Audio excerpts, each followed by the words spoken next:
Apakah Syiah dan Sunni tidak bisa disatukan? Apa yang paling prinsip membedakannya? Ini simple sederhana tentang orang yang mengatakan Syiah itu saudara kita, kawan kita. Abdul Somad itu tak tahu apa-apa dia itu. Syiah itu saudara kita.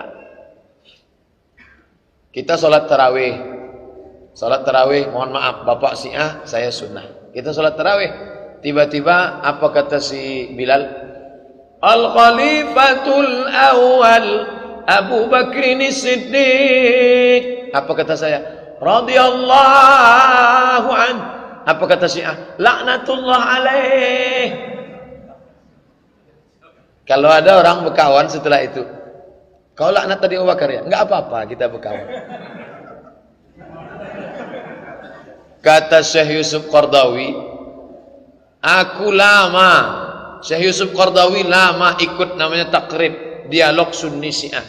At-takrib bainal mazahib, dialog Sunni Syiah. Kantornya di Kairo. Syekh Qardawi lama ikut, mengeluarkan diri dari takrib. Aku tak bisa bersama mereka. Aku mengatakan Abu Bakar radhiyallahu an, Umar radhiyallahu an, Utsman radhiyallahu an. Mereka mengatakan Abu Bakar laknatullah alaih. Macam mana bisa berkawan? Syekh Ali Jum'ah, videonya ada di YouTube. Saya posting beberapa bulan yang lalu, buka wall saya terus tengok ke atas. Apa kata Syekh Ali Jum'ah waktu dia sedang mengajar di Al-Azhar? Syekh, apa perbedaan kita dengan Syiah? Kata Syekh Ali Jum'ah, setelah ku hitung-hitung ada 5. Pertama, kita mengatakan Al-Quran sempurna. Kata mereka Quran palsu. Kedua, kita mengatakan sahabat Nabi radhiyallahu an. Mereka mengatakan sahabat Nabi laknatullah alaih. 3, kita mengatakan rukun iman itu 6. Mereka mengatakan rukun iman ada imam kepada imam 12. Siapa yang tak beriman kepada imam 12 kafir. Keempat, kita mengatakan Allah itu ilmunya sempurna. Mereka mengatakan Allah tak tahu apa yang akan terjadi. Namanya fada, namanya bada. Bada ya bedu, bada bukan bada, itu cap bada. Badaun artinya Allah tak tahu apa yang akan terjadi di masa akan datang. Namanya bada. Yang kelima, mereka ini taqiyah. Taqiyah menutup-nutupi diri. Waktu saudara kita dari FPI, BPI menangkap ini orang Syiah, ditanya, kamu Syiah ya? Enggak, saya ahlu sunnah. Coba sholat, ditunjukkan ya sholat ahlu sunnah. Pas dibuka tasnya, dapat turbah Karbala. Syiah, saya kamu, saya Syiah yang moderat. Beda-beda tipis moderat sama mudarat. Untuk mempersatukan umat Islam masih bisa kan Islam mengangkat khalifah. Kalau orang Kristen ada pastor, mereka tetap bersatu Pak Ustaz. Mana pula bersatu? Yang di sini sama yang di Ahmad Yani tak mau. Yang di sini sama Ahmad Yani tak mau. Tak mau, tak ada bersatu. Ini tak mau mengakui, ini tak mau mengakui Protestan, tidak mau mengakui Benediktus. Benediktus pengganti Franciscus, pengganti Benediktus, pengganti Paus Paulus, tidak mau diakui oleh Protestan karena mereka memprotes kepausan. Kenapa tak nikah-nikah? Protes. Kenapa minta ampun pakai kertas? Protes. Karena banyak protes, nanti maka disebut Protestan. Nanti kalau di masjid bapak banyak sedikit protes, panggil dia, Protestan. Sik memprotes saja kerja-kerja wa'am. Mereka tak bersatu. Tahsabuhum jami'an wa qulubuhum syatta. Kalian sangka mereka bersatu, padahal mereka tak bersatu. Nomensen, Katolik, Protestan. Yang di Suriah Maronit, yang di Mesir Koptik, ditambah lagi Ortodok Afrika, ditambah lagi Metodis. Nomensen. Yang belakangan muncul yang baru namanya Saksi Jehovah. Saksi Jehovah mengatakan Yesus bukan Tuhan, hanya Nabi utusan Tuhan. Jehovah tak diakui. Jehovah ini dianggap murtad. Jehovah sekarang sedang terkucil. Ikuti perkembangan mazhab-mazhab mereka. Pertanyaan yang penting, mungkinkah kita mengangkat khilafah? Ya. Masa dalam kitab Musnad Ahmad bin Ambal kita ini terbagi 5. Yang pertama masa kenabian, yang kedua khulafa Rasyidin, yang ketiga muncul Al-Malikul A'id, raja yang menggigit, yang keempat raja yang zalim kacau balau, yang kelima akan muncul khilafatun nubuwah. Kita ini sekarang masa yang berapa? Ini yang kacau, yang kacau. Dulu proklamasi, sekarang reklamasi.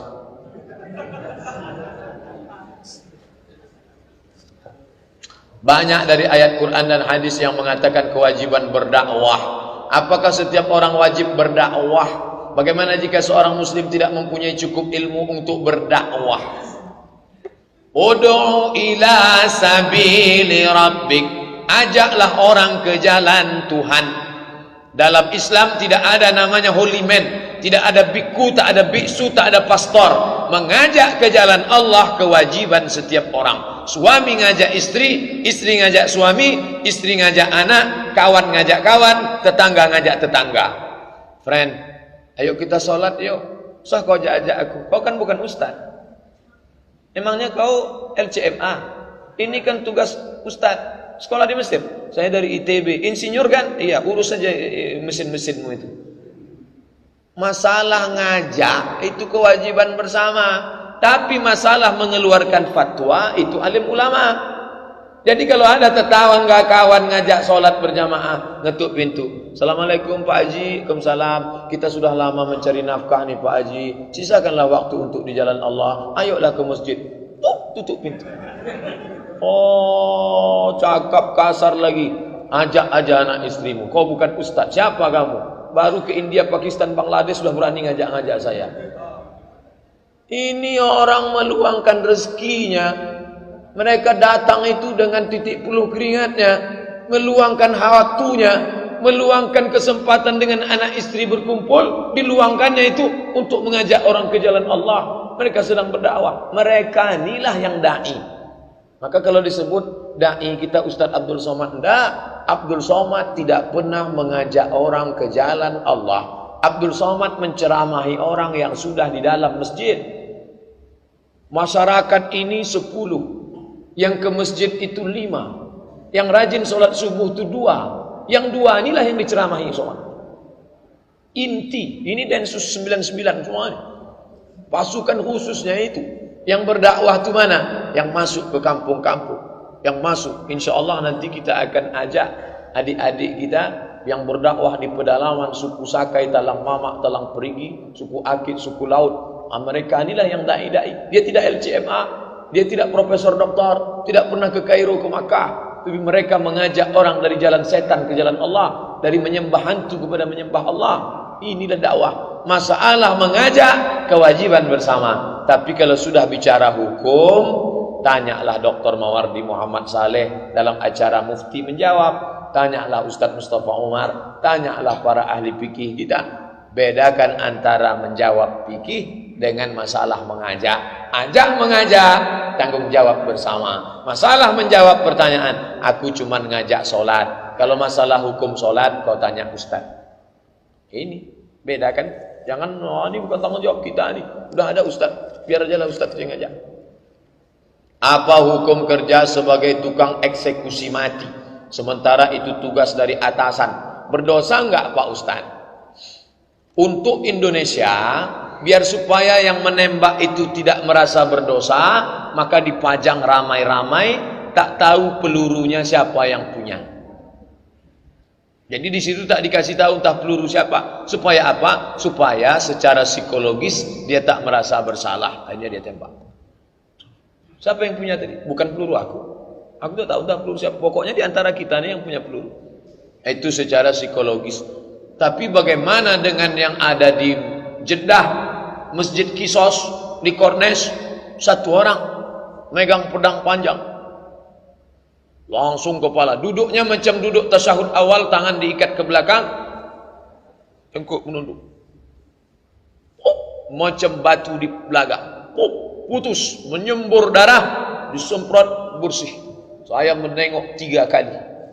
Nengok. Selesai saya menengok tu balik 2 hari tak makan. Hilang selera makan.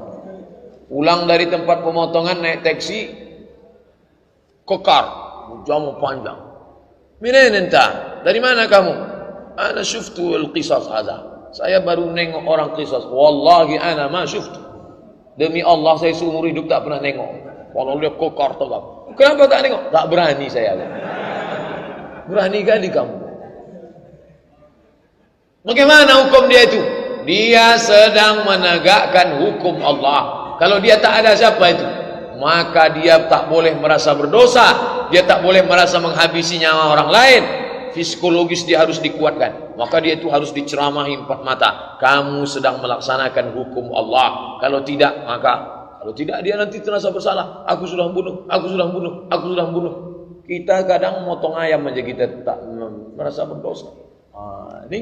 Maka oleh sebab itu jangan merasa berdosa karena dia sudah melaksanakan kewajiban. Menembak pembunuh, orang bunuh dihukum mati, kewajiban dia. Yang halal darahnya itu siapa Pak Ustaz? 3. La ya'illu damu mri'in muslim illa bi ihda salas. Halal darah karena 3. An-nafsu bin nafsi, pembunuh pancung kepalanya. As-sayyibuz zani, orang yang sudah menikah berzina, lempar pakai batu sampai mati, halal darahnya. At-tariku lidini, murtad, halal darah. Apakah makanan yang subhat haram sangat berpengaruh pada kehidupan anak yang sangat ingat dijadikan anak hafiz Al-Quran oleh orang tuanya karena orang tuanya sudah susah payah menjaga halal tapi saudara yang lain memberikan makanan yang haram? Bagaimana cara menegur saudara itu karena tak mau saudara itu tersinggung? Datuk saya dari sebelah ayah meninggal sebelum saya lahir. Sebelum saya lahir, datuk saya meninggal. Lalu kemudian tinggallah nenek saya dengan makcik-makcik saya. Pesan datuk saya dari sebelah emak saya. Datuk saya dari sebelah emak saya, Abdul Somad ini jangan kau kasih makan di rumah neneknya. Mak saya tak paham itu. Ditanyakannya ke saya sekarang. Dulu datukmu berpesan, kalau kau kubawa ke rumah nenekmu tak boleh makan di situ. Kenapalah itu agaknya ya? Saya tanya, kenapa begitu? Rupanya ada satu tanah yang belum berbagi. Dia tak mau cucuku ni nanti makan harta syubhat. Kalau dibuatkannya bubur, nasi, itu dari mana duitnya? Nanti kalau kau bawa Abdul Somad ni ke rumah dia, kau bawa nasi dari rumah, kau suapkan nasi. Jangan sampai mau makan dari neneknya itu. Karena ada tanah yang belum berbagi. Darah yang masuk ke dalam jantung disemprotkan ke otak, lalu darah haram itu masuk ke otak. 20% darah menyembur ke otak. Kalau tidak, tak sempurna, oksigen naik ke otak. Nasiyatin, ubun-ubun, kazibatin, bohong-bohong-bohong, khati'atin, dosa-dosa-dosa. Lama saya tak paham kenapa ubun-ubun bohong dosa, ubun-ubun bohong dosa. Sampai akhirnya adik-adik dari Fakultas Kedokteran jurusan otak mengundang saya. Bapak Ibu hadir acara itu, seminar otak. Ustadz, bisa kami undang seminar otak? Saya tak paham, otak-otak saya tahu. Ustadz, tentang ayatnya aja. Nanti yang menjelaskan ini dokter spesialis otak, dokter kita selalu juga hadir pengajian kita. Barulah saya mengerti, rupanya darah ini menyembur ke otak. Otak ini terbagi 4, otak muka, otak belakang, otak kanan, otak kiri. Yang berpikir itu mana? Otak muka. Darah yang haram tadi menyembur ke otak, itulah maka pikiran itu kotor. Tertulis Victor, pikiran kotor. Haram, haram, haram. Jangan suapkan makanan haram. Wa ghudhiya bil haram, ghudhiya bil haram. Setengah mati ustadz mengajar di sekolah tak masuk karena masuk haram, haram. Nauzubillah. Saya sangat tersinggung. Tak perlu tersinggung. Nenek makcik saya tak tersinggung. Mak saya bawa nasi, tak pernah tersinggung bawa. Ini anak, karena kalian belum berbagi. Ada tanah, sebagian sudah, ada satu yang belum kalian bagi. Saya sangat perhatian dengan serial India yang menjamur. Banyak orang tua gemar menonton dengan anak-anak. Bagaimana orang itu Pak Ustadz? Apakah dapat mempengaruhi akidah anak? Komplitlah sudah. nasiyatin kadzibatin khati'ah, nonton pula utaran, macam-macam namanya. Oleh sebab itu ini jangan ditonton. Bagaimana caranya Pak Ustadz? Belikan flash disk.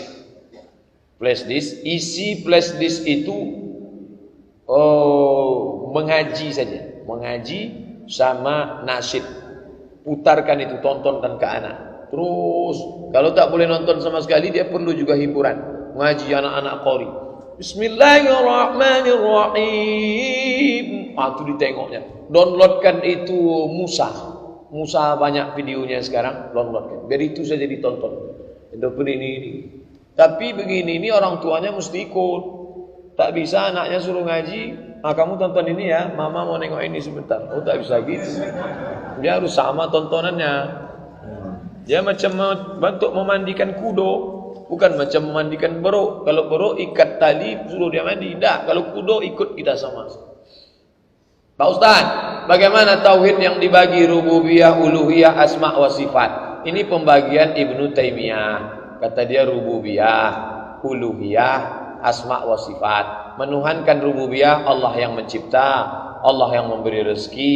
Uluhiyah itu Allah saja yang disembah. Asma wa sifat, namanya hanya nama-nama Allah, tak boleh nama yang kita buat-buat. Ini yang membagi ini Ibnu Taimiyah. Ijtihad dia ini ditolak oleh Asy'ari. Ini konflik anak Asy'ariyah dengan Ibnu Taimiyah. Saya Asy'ariyah, saya tak membagi rububiyah, uluhiyah, asma wa sifat. Bagaimana orang yang meyakini Allah duduk di atas aras? Kafir. Allah di mana? Allah duduk di atas aras macam Abdul Somad duduk di atas. Kafir.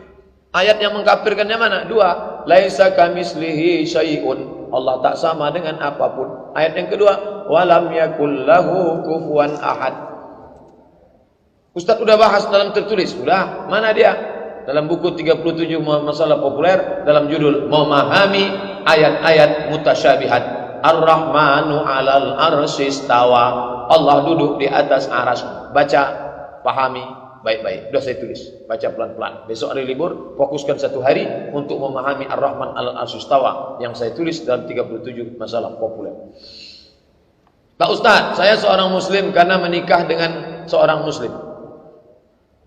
Muslim sama muslim tak boleh nikah. Orang tua saya seorang Kristen yang sering membungakan uang. Bank keliling, kredit. Setelah dia meninggal, uang orang tua saya ada 9 miliar di bank. Hasil dari membungakan uang. 5 bersaudara, dibagilah uang itu masing-masing. Bagaimana cara saya untuk membersihkan uang riba? Karena saya sudah muslim Pak Ustaz. Uang orang kafir halal. Yang haram itu uang orang Islam. Itulah enaknya jadi anak orang kafir. Kalau bapak dikasihnya halal. Bapak 2 miliar, boleh. Bapak mau keluarkan zakatnya. Keluarkan zakatnya, habis itu pakailah. Saya tak mau pakai. Halal. Illa ma qad salaf. Kecuali yang sudah salaf. Salaf itu artinya zaman dulu. Waktu Abu Bakar, waktu orang kafir itu masuk Islam. Apakah ketika orang kafir itu masuk Islam dikatakan Nabi, hai orang kafir, semua harta yang riba dulu bakar? Tidak. Semua harta orang kafir pencariannya waktu Islam, setelah dia masuk Islam tidak disuruh Nabi bakar.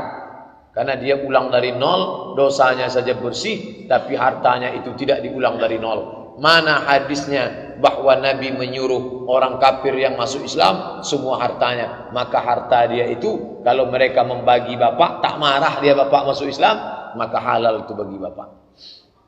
Sedekahkan, keluarkan zakatnya, infak, wakaf, sedekah. Kalau zakat mal boleh tak kita berikan kepada anak yatim yang susah dan orang yang tak punya penghasilan?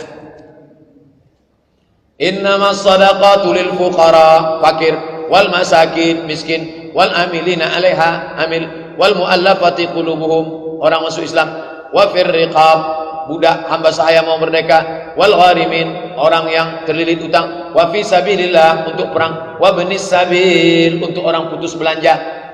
Ada anak umur 5 tahun, 10 tahun sekolah, bapaknya meninggal, susah, kita kasih dia, bukan karena yatimnya, karena susahnya. Kalau dia tak ada income sama sekali, fakir, ada income, dia jual koran, kerja di dosmer, cuci mobil, ngamen, maka dia miskin. Ada income tapi tak mencukupi kebutuhan, maka dia masuk dalam asnaf fakir miskin. Kasihlah. Bagaimana hukumnya merayakan ulang tahun pakai lilin seperti orang-orang barat? Man tashabbaha biqaumin, siapa yang ikut-ikut tradisi suatu kaum, fahuwa minhum, maka dia bagian dari tradisi kaum tersebut. Ustadz pandai ceramah, memangnya Ustadz tak pernah tiup lilin? Pernah. Saya pernah tiup lilin waktu mati lampu. Saya hidupkan lilin, habis itu saya tiup. Tapi saya tak meminta. Yang haram itu dimintakanlah doa untuk setahun akan datang. Tiup nak, kata maknya, tiupnya. Kau minta apa? Laptop. Bulan depan maknya ulang tahun. Tiup ma, kata suaminya. Mama minta apa? Tas kulit. Bulan depan suaminya pula ulang tahun. Tiup pa. Papa minta apa? Bini. Baru tahu. Man tashabbaha biqaumin, siapa yang ikut-ikut tradisi suatu kaum, fahuwa minhum, maka dia bagian dari kaum itu. Bagaimana di akhirat nanti? Wa usyira yaumal qiyamati ma'ahum, nanti di akhirat dia akan dibangkitkan bersama kaum tersebut. Yang menyembah api itu siapa? Majusi, Cina, Konghucu, nyembah api. Maka nanti di akhirat jangan heran dia dibangkitkan bersama Jet Li, Jackie Chan, Chow Yun Fat dan macam-macam. Jangan ajak anak-anak kita. Anak ustadz, anak saya, anak adik saya tak boleh. Anak orang lain yang saya bisa ceramahi saya kasih tahu. Anak saya, anak adik saya, anak keponakan saya tak boleh tiup-tiup lilin. Saya tanggung jawab di hadapan Allah SWT. Maka keponakan saya udah sekian tahun tak boleh. Jangan, tak boleh tiup-tiup lilin. Di beberapa tempat ada yang menganggap bahwa ada hari-hari, bulan-bulan yang tak baik, bahkan dilarang melakukan acara pernikahan. Misalnya bulan Zulqa'dah, semua bulan baik, semua hari baik, nikahlah. Bulan Zulhijjah, nikahlah. Bulan Zulqa'dah, nikahlah. Bulan Syawal, nikahlah. Nikahkan anak, nikah. Ini semua kebaikan diberikan Allah Subhanahu wa taala. Apa hukum pendapat itu Pak Ustaz? Kalau sampai diyakininya rusak tauhidnya. Jika nikah bulan ini, maka nanti peruntungannya berarti ada kuasa selain Allah, ada manfaat, ada mudarat selain Allah. Bulan itulah yang merubah nasib. Ini namanya ilmu nujum. Perputaran matahari berpengaruh kepada nasib haram. Tak boleh. Bolehkah menghadiri undangan pernikahan non muslim? Acaranya di mana? Acaranya di Hotel Pangeran. 2 tempat. Untuk makanan muslim, untuk makanan non muslim. Saya kemana nih bawa piring? Sana Pak, Bapak muslim ya sana. Datang Bapak tuh jamaah An-Nur, singgah dia sini. Ini untuk non muslim Pak. Saya mau ngetes kuahnya aja sedikit. Tak boleh. Kalau acaranya dibuat di sini, tak boleh. Di Hotel Pangeran, di Hotel Arya Duta, di hotel mewah boleh. Di rumah dibuatnya 2 kemah, kemah muslim, kemah non muslim boleh. Acara misanya jangan datang. Datang selamat pulang. Tapi kalau dibuat acaranya di sini, jangan. Boleh. Kenapa? Menimbulkan fitnah, syubhat. Tiba-tiba Ustadz Abdul Somad lewat, saya tengok mobil Bapak parkir di situ. Bapak ini kadang-kadang di An-Nur, kadang-kadang di sini pula dia nih. Ustaz, saya sering baca Quran, artinya janganlah kalian menjual ayat-ayat kami dengan harga murah. La tashtaru bi ayatina bi ayatillahi samanan qalila. Jangan kamu jual ayat-ayat Allah dengan harga yang murah. Ayat ini ditujukan kepada siapa? Orang Yahudi yang menulis Alkitab.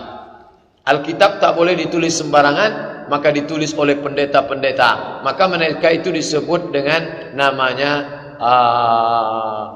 pendeta Al-Qiddis, Holy Man, orang suci. Setelah ditulisnya, dijualnya ini dengan dunia. Dijual. Surat pengampunan dosa. Kamu berdosa? Ya, nih. Ada namanya kursi pengampunan, ditutup pakai kelambu. Ngakulah, saya pendeta sudah sekian dosa. Ya, bagaimana nih? Keluarkan surat. Nah, Tuhan sudah mengampuni. Bayar berapa? Bisa diskon? Bisa. Inilah yang tak disetujui Martin. Datang orang Jerman namanya Martin Luther. Kata Martin Luther, masa dosa bisa diampuni pakai surat dibeli?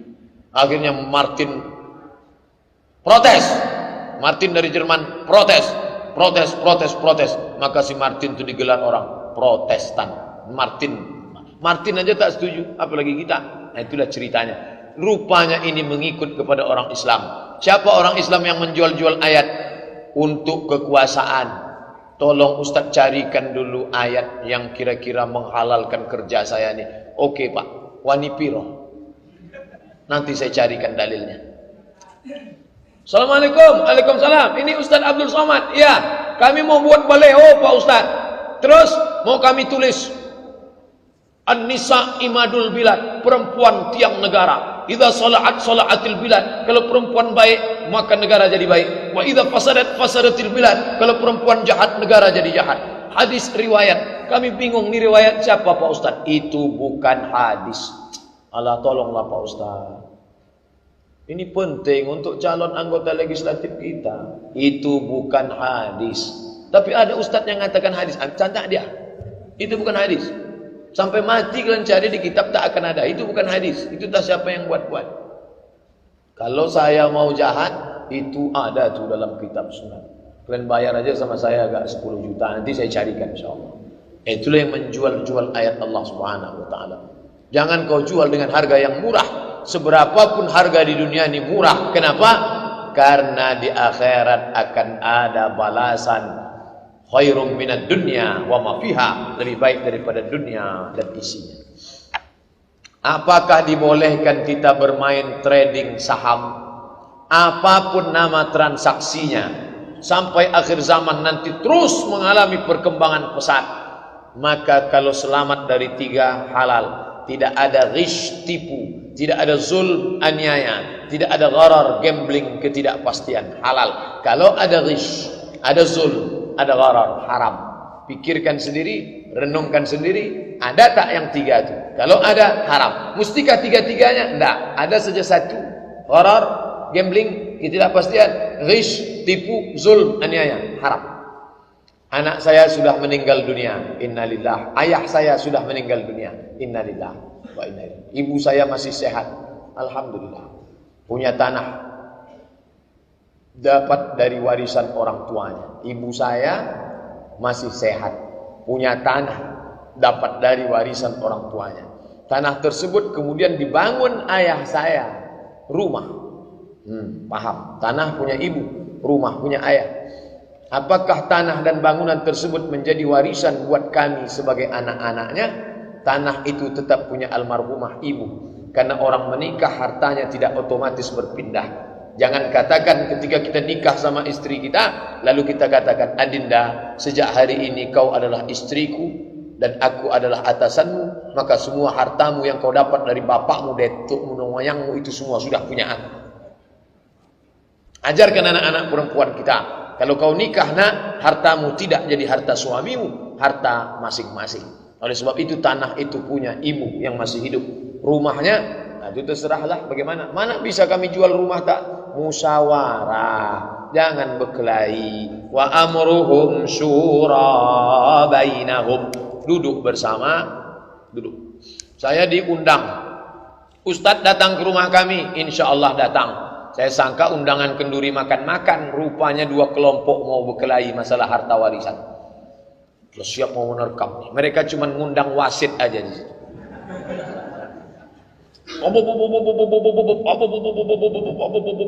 Saya pun udah kacau nih. Saya bilang calling down. Oke.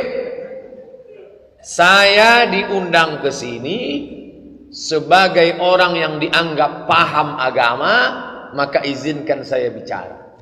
Almarhum meninggalkan ini begini-begini, yang ini dapat jatah begini-begini. Kalau kalian dengar cakap saya ini, pakailah. Kalau kalian tak dengar cakap saya ini, pergilah kalian ke pengadilan. Itu yang dapat saya sampaikan. Terima kasih atas segala perhatian. Assalamualaikum warahmatullahi wabarakatuh. Saya pun pulang. Seminggu sesudah itu datang telepon dari kelompok yang ini. Alhamdulillah Pak Ustaz, sudah lembut hati kami. Datang pula kelompok ini. Sudah lembut hati. Alhamdulillah. Kalau tak mau, pergi ke pengadilan. Selesaikan. Menang jadi arang, mati kalah jadi abu. Nah, ini agama ini menyelesaikan musyawarah. Jangan selesaikan dengan kepala panas. Ustaz, bagaimana hukum masjid yang terdapat kuburan di bagian depan mihrabnya? Seperti Masjid Ar-Rahman. Apakah sah solat di sana Pak Ustaz? Sah. Ada Ustaz mengatakan tak sah. Kalau tak sah, maka tak ada yang sah solat Bapak Ibu di Masjid Nabawi. Karena di situ ada makam Nabi. Itu kan Nabi Pak Ustaz. Kalau Nabi tak apa-apa. Di samping Nabi ada Abu Bakar. Di samping Abu Bakar ada Umar. Tapi kata Ustaz kami tak sah. Dicampur aduknya. Jangan campur adukkan antara tiga. Yang pertama, solat di masjid yang di sekelilingnya ada kubur. Dua, solat menghadap kubur. Tiga, menjadikan kubur sebagai masjid. Yang dimaksud Nabi itu mana? Jangan campur aduk antara tiga. Yang dimaksud Nabi, la'anallahu al-yahud wan nasara. Allah melaknat orang Yahudi dan Nasrani. Kenapa Allah melaknat? Ittakhadhu qubur anbiya'ihim masajid. Karena mereka merubah makam-makam orang soleh dijadikan sebagai masjid. Ini makam. Diratakan makam itu, dibuat masjid di atas. Itu yang tak boleh. Untuk ngalap barokah. Sampean Arab nanti, Arab ngalap barokah. Maka kubur, ini kubur Abdul Somad, diratakan dengan ekskavator, dibangun masjid di atas. Masjid As-Somad. Siapa yang sholat di atas, itu yang dilaknat Allah itu. Adapun sholat yang ada masjid di sampingnya, kubur, ada kubur, maka tidak menjadi masalah. Sudah saya bahas dalam 37 masalah populer tentang masalah sholat di masjid yang ada kubur. Saya punya utang 150 juta. Saya mau jual saja rumah kontrakan, dapatlah agak 500. Saya punya kemauan untuk mengumrohkan adik dan abang saya yang hidupnya hanya pas-pasan. Kalau rumah itu laku, tangan kanan tak boleh tahu kalau kita memberi tangan kiri. Bagaimana halnya kalau saya diam-diam saja, tak perlu tahu istri dan anak-anak? Jamaah udah tahu?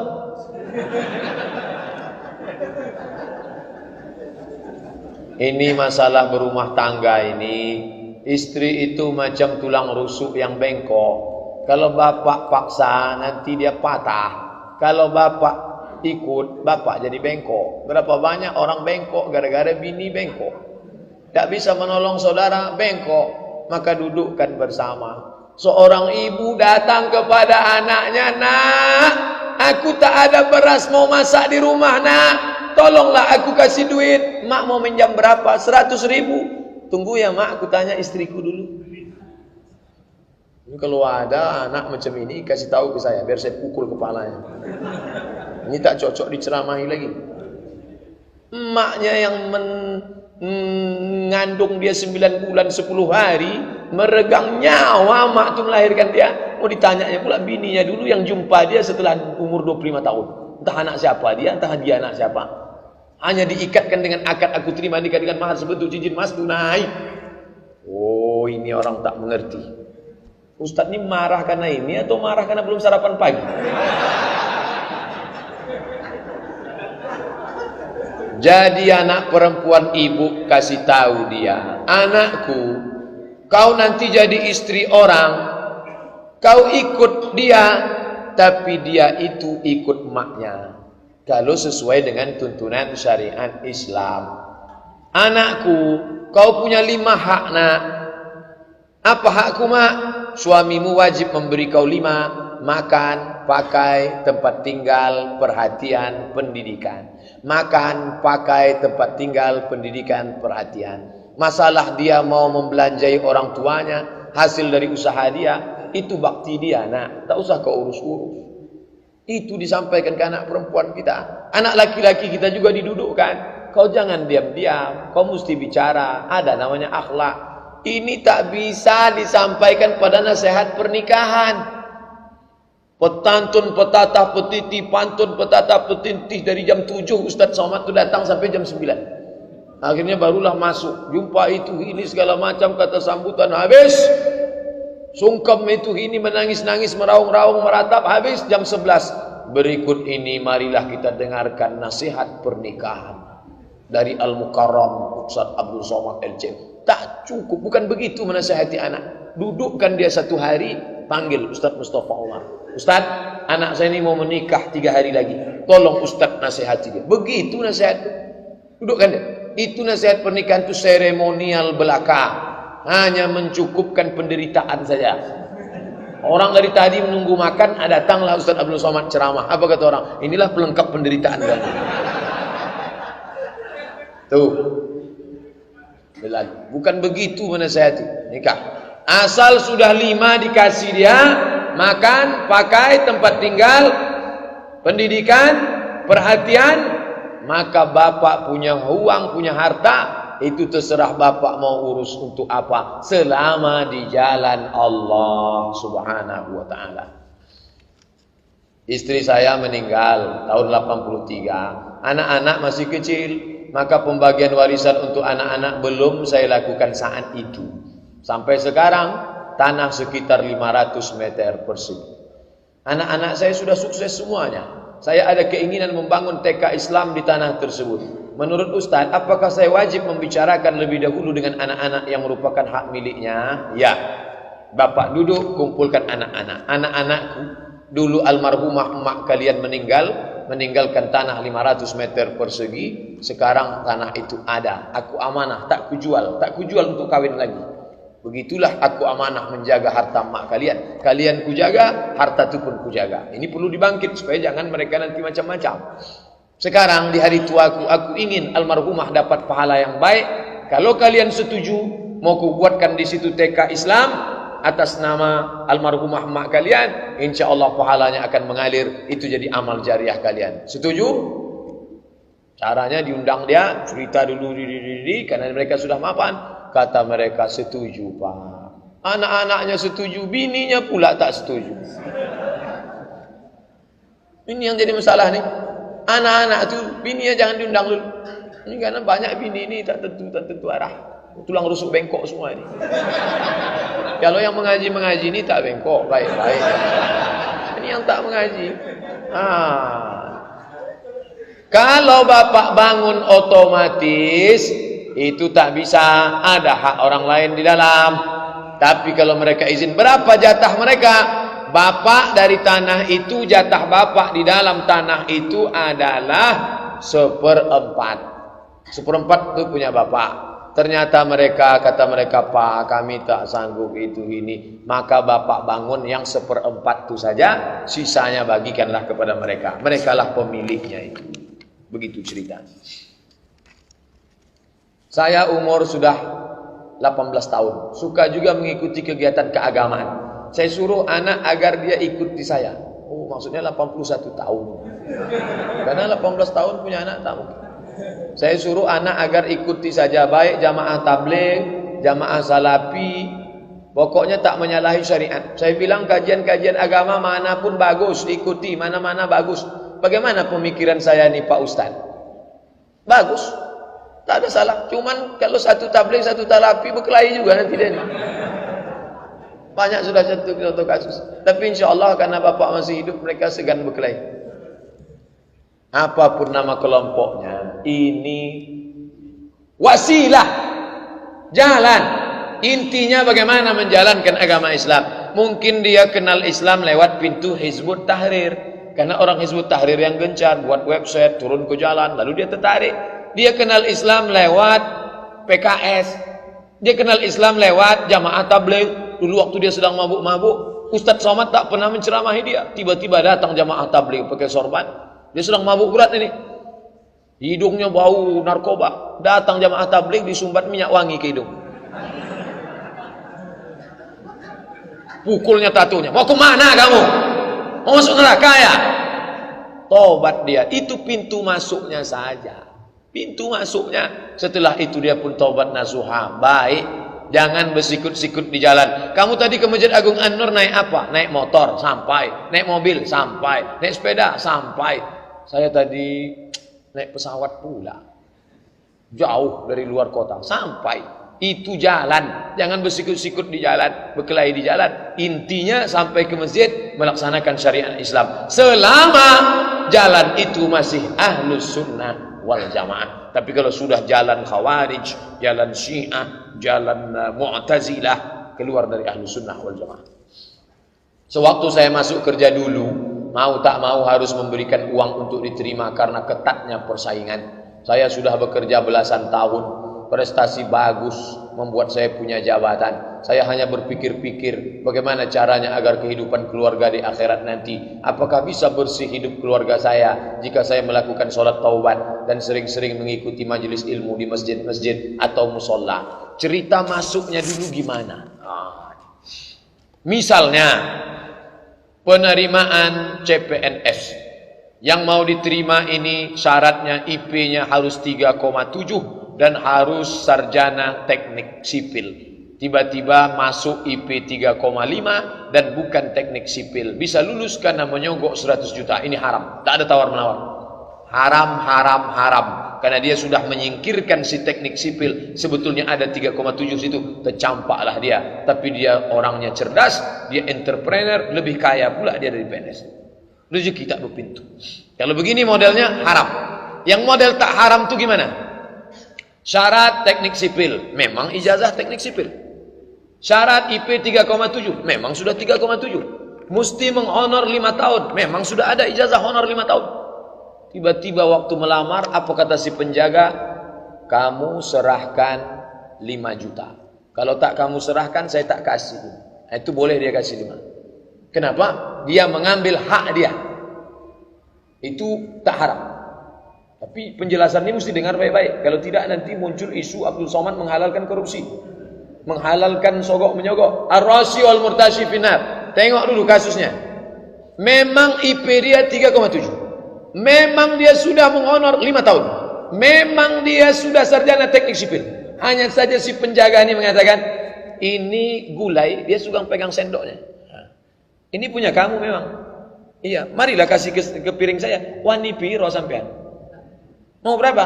5 juta. Bayarlah. Itu tidak menghalalkan yang haram. Itu mengambil hak punya dia. Kalau begitu kasus bapak dulu bisa ditebus dengan sholat sunat taubat. Tapi kalau kasusnya macam pertama, itu tak ada tawar-menawar. Resign dari situ, keluar dari situ, buka usaha baru. Kalau tidak, terus berlanjut dalam haram. Ini tolong penjelasannya jangan dikat, jangan dipotong. Nanti muncul fitnah. Abdul Somad dah banyak betul fitnah. Capek dah mikirkan. Saya belum pernah melakukan sholat istikharah. Karena saya masih bingung untuk memperkirakan bagaimana tanda-tanda yang harus dipilih nantinya. Tolong Pak Ustaz. Sholat sunat 2 rakaat. Niatnya tolong kasih aku signal ya Allah. Mana yang mau kupinang ini? Yang satu kaya tapi muka pas-pasan. Yang satu cantik tapi biasa-biasa saja. Allah. Kata Pak Ustaz nanti ada getaran. Mana yang nampak kau bergetar? Taklah Pak Ustaz, dua-duanya bergetar.